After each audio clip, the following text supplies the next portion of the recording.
Hello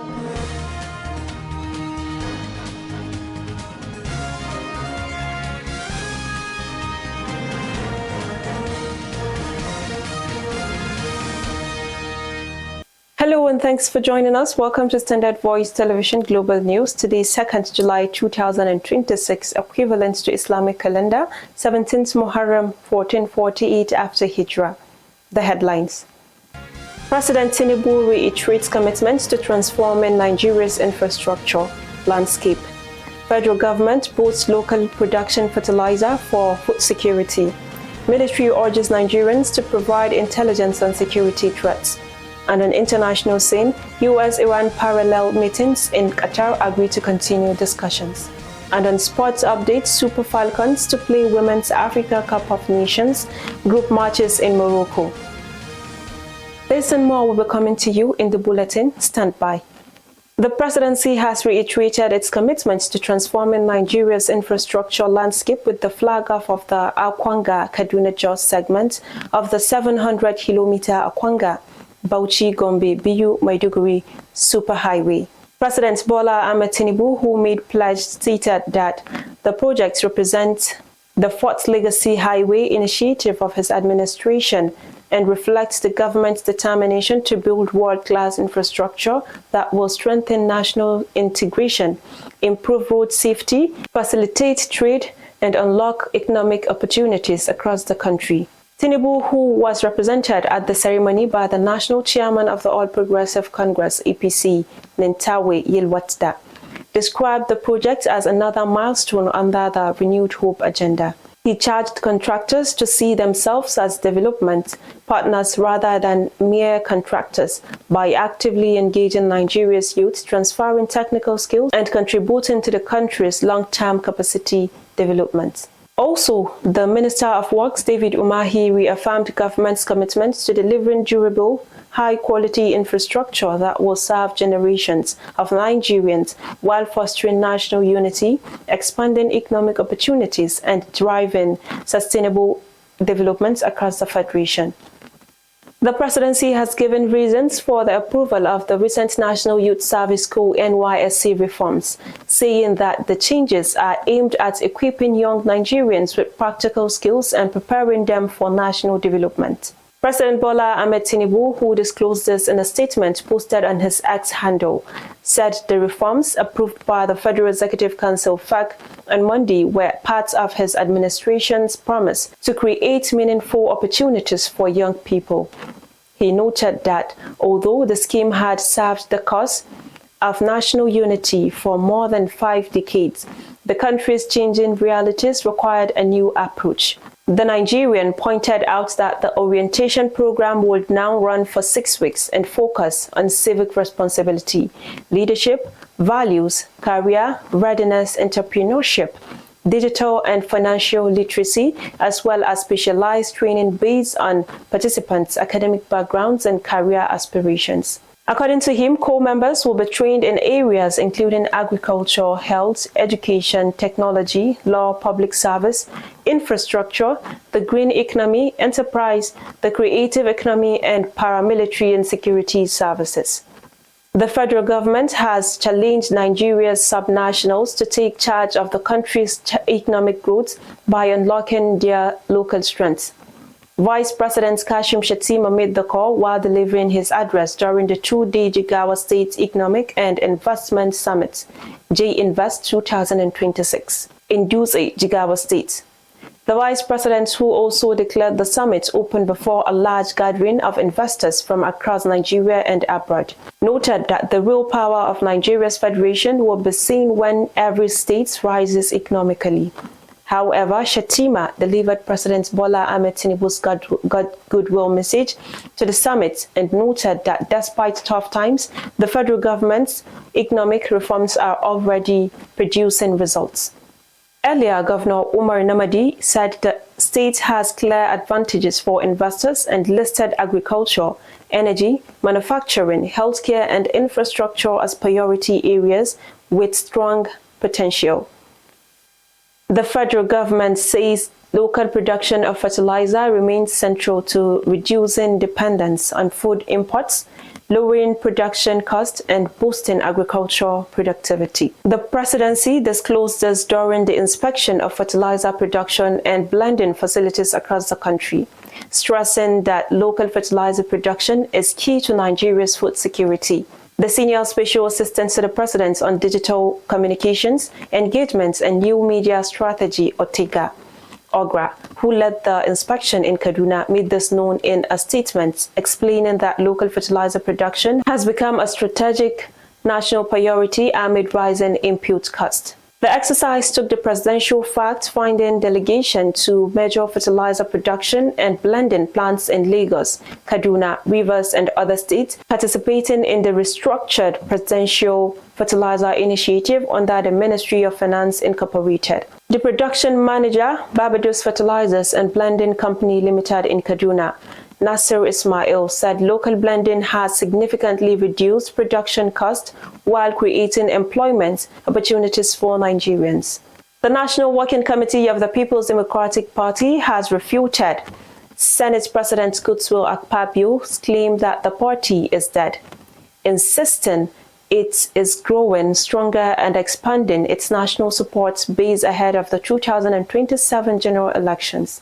The party's National Publicity Secretary, Jungudu Haruna Mohammed, in a statement said recent political developments indicated that the party was attracting influential figures and consolidating its position across the country.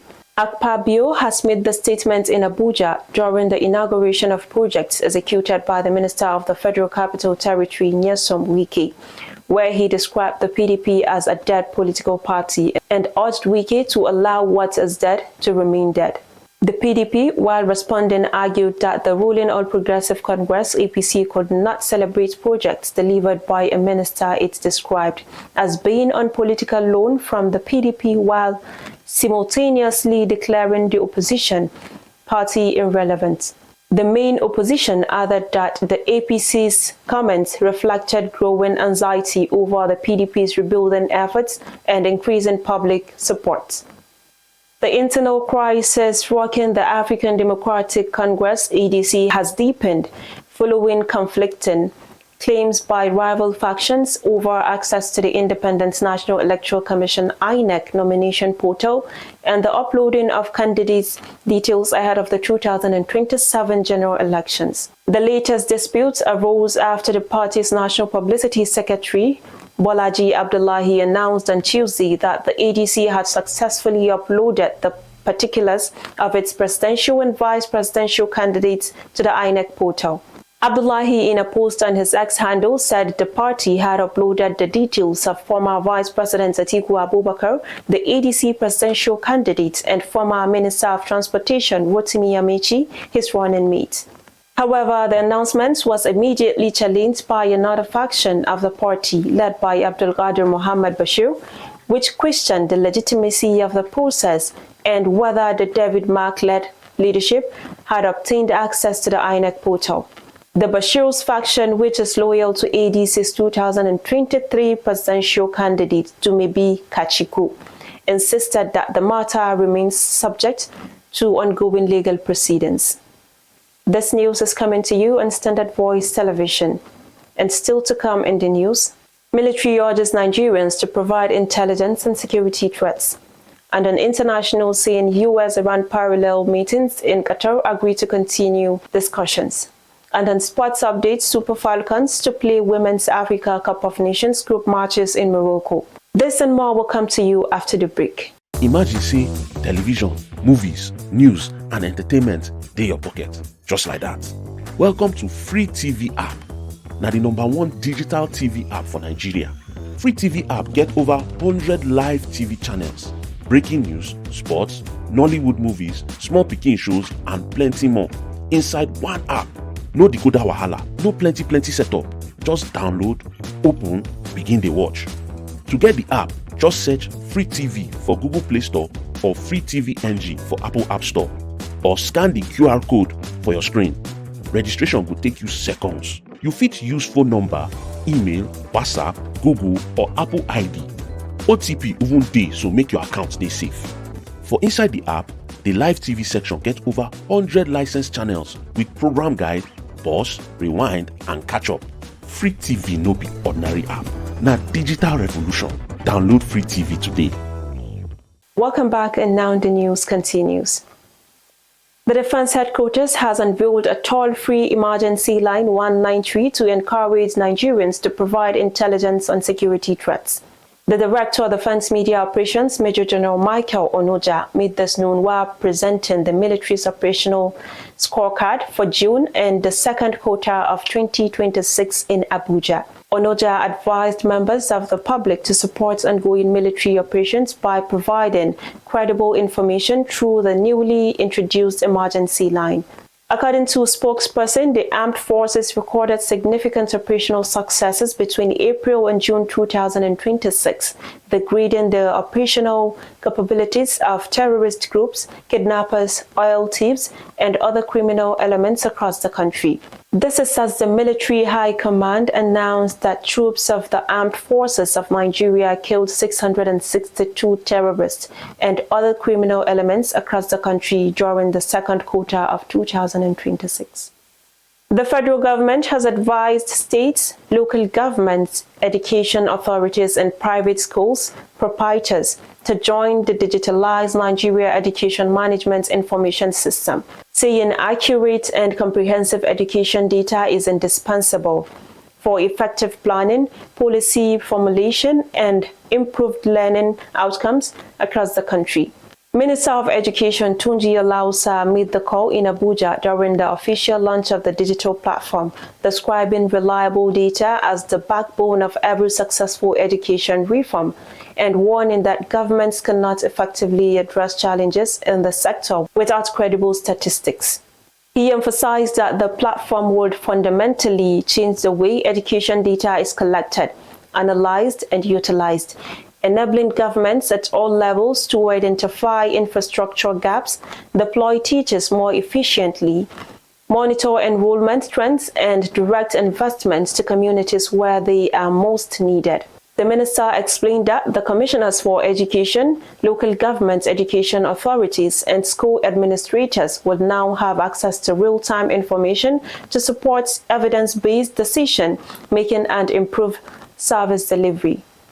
The Kebbi State government has sought closer partnership with People's Media Limited, publishers of the People's Daily newspaper, to check misinformation and promote factual reportage ahead of the 2027 general elections. The state's Commissioner for Information and Culture, Yakubu Ahmed Birnin Kebbi, made the call during a courtesy visit to the headquarters of People's Media Limited in Abuja. He noted that the visit was aimed at strengthening the existing relationship between the state governments and the media organization to ensure wider dissemination of government's programs and achievements, describing the organization as a dependable partner in projecting the state's image. The commissioner assured Kebbi remains a strategic agrarian state whose development story deserves greater visibility, as the administration of Governor Nasser Idris continues to implement projects across key sectors. Responding, the Managing Director of People's Media Limited, Maharazu Ahmad, reiterated the outlet's commitment to responsible journalism and its long-standing relationship with Kebbi State. He said the media organization would continue to support credible reporting on the state while strengthening cooperation with the government to counter misinformation. Nigerians have been urged to embrace flood preparedness and environmental responsibility as heavy rains continue to threaten communities across the country. Special Assistant to the President on Climate Change Matters, Yusuf Olatunji Kilani, in a statement who made the call, warned that climate change has fundamentally altered Nigeria's rainfall patterns and intensified the risks of disasters. He also reiterated federal government's commitment to implementing the Climate Change Act, the Energy Transition Plan, Nigeria's nationally determined contributions, and other adaptation programs aimed at building a resilient and sustainable future. Kelani stressed that stronger coordination among federal, states, and local governments remained critical to reducing the impact of flooding nationwide.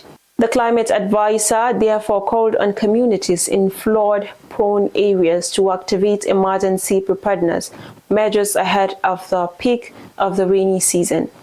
And an international scene, Qatar has confirmed that US and Iran negotiators have met separately on Wednesday with Qatari and Pakistani mediators, with positive progress made and agreed to continue discussions. The next meetings will be scheduled at the earliest possible time after the funeral of Iran's immediate past supreme leader, the late Ayatollah Ali Khamenei. Qatar's foreign ministry spokesperson Majid Al-Ansari said on X, the funeral is set to start on Saturday in Tehran. U.S. Middle East envoy Steve Witkoff and Kushner, U.S. President Donald Trump's son-in-law, were in Qatar for talks aimed at securing a permanent end to the war, along with Iran's top negotiator, Kazim Garibabadi. The mediators are attempting to nail down the specifics of an interim maritime agreement to pave the way for top leaders to seal a final deal. Though big differences over the status of the Strait of Hormuz and the conflict in Lebanon continue to loom large over the consultations. And on sports update, Nigeria's Super Falcons will play all their group stage matches at the upcoming 2026 Women Africa Cup of Nations in Rabat, Morocco. Justin Madugu's side have been drawn in Group C with debutants Malawi, Zambia and Egypt. Morocco will host the competition from July 26 to August 16, 2026. The Falcons will open their campaign against the Scorchers of Malawi at the Al Madina Stadium, Rabat on Tuesday, 28 July, and will also take on Zambia in their second group game at the same venue on Saturday, 1st August. In another development, Belgium beat Senegal 3-2 after extra time with a hotly contested penalty to reach the last 16 of the World Cup on Wednesday. And that's all we have for today's package, but before we go, let's take a recap at the major headlines. President Tinubu reiterates commitments to transforming Nigeria's infrastructure landscape. Federal government boosts local production fertilizer for food security. Military urges Nigerians to provide intelligence on security threats. And on international scene, US-Iran parallel meetings in Qatar agree to continue discussions. And on sports updates, Super Falcons to play Women's Africa Cup of Nations group matches in Morocco. On behalf of the news editor, Ilya Adama Auta, and the production crew, I am Rahma Ibrahim Dosara saying bye for now. Thanks for watching.